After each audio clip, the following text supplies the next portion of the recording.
Bertempat di teras rumah Kepala Dusun 2 Desa Jamburjo, Kecamatan Sumberharta, Musirawas, tim vaksinasi COVID-19 dari Puskesmas Kecamatan Sumberharta bersama pemerintah desa melakukan vaksinasi jemput bola bagi warga yang berumur 12 tahun ke atas dan lansia yang belum mendapatkan vaksin.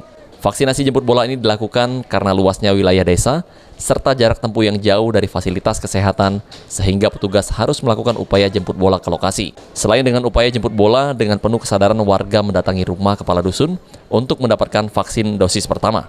Dari keterangan tim vaksinator Puskesmas Sumberharta, vaksinasi yang dilakukan di Desa Binaan Jamburjo disiapkan 300 dosis vaksin jenis Pfizer. Sehingga diharapkan dari kegiatan dapat mencukup cakupan vaksinasi di Musirawas, khususnya Kecamatan Sumberharta, pada akhir tahun tercapai 70%. Kami dari Puskesmas Sumberharta ini melakukan vaksinasi tidak hanya di Puskesmas Sumberharta, kami juga jemput bola ke masyarakat. Ini khususnya pada hari ini kami melaksanakan di Jamburjo, desa binaan kami juga di Sumberharta. Kami bawa 300 dosis per hari, harapannya sampai saat ini kita mengejar 70% seluruh warga Kecamatan Sumberharta divaksin untuk membentuk herd immunity sehingga semua masyarakat bisa kita terbebas dari COVID dan sehat kembali.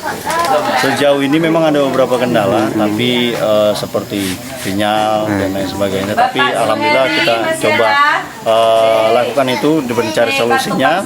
Jadi meskipun memang ada beberapa kendala, alhamdulillah semuanya terselesai.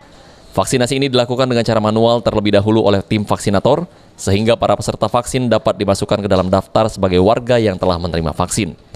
Adi Arianza, PAL TV.